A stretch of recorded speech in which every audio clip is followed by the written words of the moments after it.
अस्सलाम वालेकुम जी, welcome to our YouTube channel Pinni talkies. आपका दोस्त उमैद आपके साथ। जी हाँ दोस्तों, आपको बताता चलूं कि पाकिस्तान जैसे ही बांग्लादेश से टेस्ट मैच आ रहा, मैंने उसी वक्त आपको कहा था कि अब तनकीद का सिलसिला जो है ना वो शुरू होने वाला है। और आपको बताता चलूं कि पाकिस्तान के चार बड़े प्लेयर्स ने पाकिस्तान की टीम के ऊपर खुलकर तनकीद की है। आप ये समझे खुलकर रगड़ा लगाया। लेकिन सबसे बड़ी चीज, बाबर आजम और पाकिस्तान की मेन स्ट्रीम बॉलिंग, जी हाँ, जिसकी शाहीन शाह अफरीदी, नसीम शाह, इनको भी खुल के रगड़ा लगाया। जी हाँ, क्या कुछ कहा इसके ऊपर आपके साथ बात करेंगे। सबसे पहले तो बात करते हैं अहमद शहजाद से। अहमद शहजाद कहते हैं हमारे वक्त में हम 14 अगर इनिंग्स के अंदर अच्छे रन या 50 प्लस रन नहीं करते थे ना, तो हमें टीम से उठाकर बाहर फेंक दिया जाता था। उन्होंने कहा बाबर आजम कौन सा आपका लाडला है कि वो अभी तक टीम के अंदर जो है बैठा हुआ है। साथ ही साथ रमीज राजा सामने आए हैं। रमीज राजा ने कहा है कि बाबर आजम को, बाबर अगर आप चाहते हैं लोग आपके फैन बने रहें तो कुछ करके दिखाएं, नहीं तो फिर आपकी जगह और बहुत से प्लेयर हैं। साथ ही साथ मोहम्मद हफीज सामने आए हैं। उन्होंने तो एक जुमले के अंदर ही ना सारे मामला निपटा दिए। वो कहते हैं सर्जरी ऑन टिल डेथ, यानी कि जब तक बंदा मरदा नहीं है ना तो सर्जरी नहीं मुकनी पाई जी। वो जड़ी मोहसिन नकवी साहब ने वो जो कहा था ना सर्जरी, उन्होंने कहा वो नहीं खत्म होनी। तो लिहाजा सबसे पहले तो बात करते हैं रमीज राजा साहब के ऊपर। जी हाँ, रमीज राजा साहब ने पाकिस्तान क्रिकेट को बड़े आड़े हाथों लिया है। तो रमीज राजा साहब ने सबसे पहले जो स्टार्ट लिया, उन्होंने कहा देखें पाकिस्तान क्रिकेट का जो डाउनफॉल है ना वो स्टार्ट हुआ है इंडिया के हाथों। इंडिया के बल्लेबाजों ने पाकिस्तान के बॉलर्स का असली चेहरा दिखाया है। यानी कि उन्होंने पाकिस्तान की उस ट्राइका को ना, उस त्रिमूर्ति को जिसके अंदर नसीम आते हैं, शाहीन आते हैं, हारिस रऊफ आते हैं, इनको इतना आउट क्लास किस्म का धोया ना कि उसके बाद से अभी तक पाकिस्तान का बॉलिंग जो लेवल है ना वो उठ ही नहीं पा रहा। और बताया है कि भाई ये कोई दुनिया का लीथल बॉलिंग अटैक नहीं है, नाउ एवरेज बॉलिंग अटैक, ठीक है ना। अब तो मैं यानी कि जो कल से मामला देख रहा हूँ, कुछ लोग तो बिलो एवरेज कहना शुरू हो गए, जो कि मेरे ख्याल से ठीक नहीं है। मेरे ख्याल से ये ठीक नहीं है, क्योंकि ना पाकिस्तान की आज की बॉलिंग पहले लीथल थी, ना अब वो जो है बिलो एवरेज है।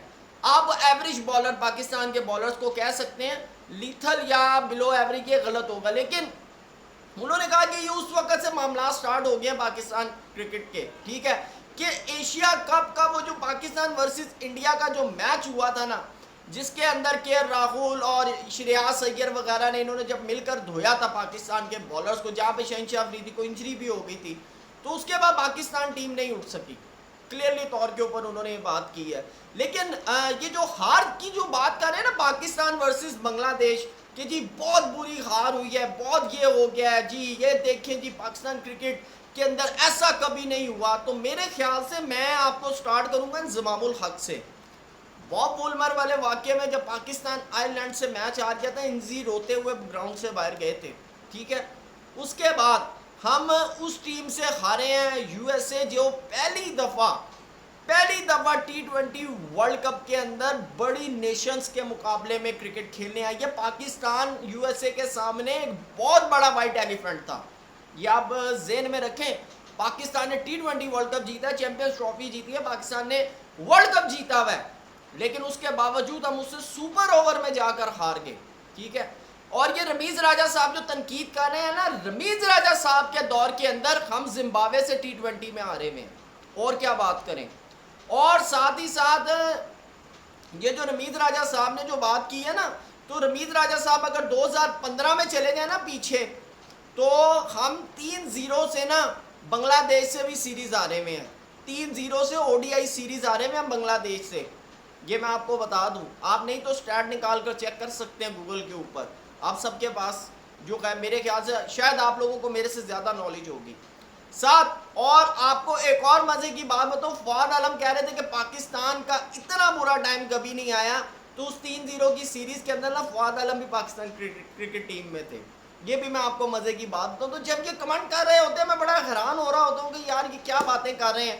साथ ही साथ अब ये जो पिचेस के ऊपर बात कर रहे हैं रमीज राजा साहब, आप देखें सिलेक्शन के ऊपर बात कर सकते हैं, ठीक है ना। सिलेक्शन अच्छी नहीं हुई, आगे पीछे हो गए। लेकिन आप पिचेस के ऊपर अगर बात करें तो जब आप पाकिस्तान क्रिकेट बोर्ड के चेयरमैन थे, आपसे जब पिचेस का सवाल हुआ तो आपने कहा था फास्ट बॉलिंग पिच बना दें ताकि अगले आकर दुम्बा बना दें हमारा, ताकि हमारे बैट्समैन जो है वो खेल ही ना पाए। तो रमीज़ राजा साहब को ना ये चीज़ देखनी चाहिए कि जब आप टेबल के दूसरी तरफ है ना तो आपका तनकीद वाला खाना, क्रिटिसिज्म वाला खाना, आपका चैनल जो है वो ऑन है। लेकिन जब आप सीट के ऊपर बैठे हुए हैं तो तब आपके ऊपर तनकीद आपसे बर्दाश्त नहीं होती। तो मेरे ख्याल से ये चीज़ गलत है, ये चीज़ गलत है। साथ अब आते हैं जी अहमद शहजाद साहब के ऊपर।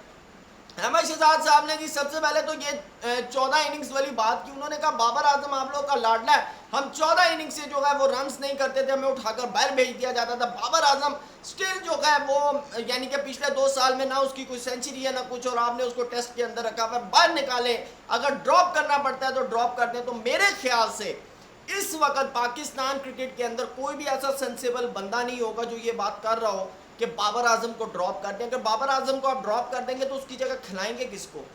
आप मुझे बताएं ना, आप मुझे नाम बताएं। बाबर आजम की रिप्लेसमेंट अगर आप लोगों के सामने कोई है तो कमेंट सेक्शन में ज़रूर बताएं, ठीक है। साथ ही साथ सेकंड चीज़, उन्होंने कहा है कि ये जो पिचेस बना रहे हैं इनका दिमाग ख़राब है, आइंस्टाइन बने हुए हैं कि पिच के ऊपर आपने ग्रास लगाई हुई है, सावन का मौसम है और आप यहाँ पर समझ रहे हैं कि यहाँ पे ऑस्ट्रेलिया जैसा पेस निकलेगा। भाई ऐसा कुछ नहीं होने वाला।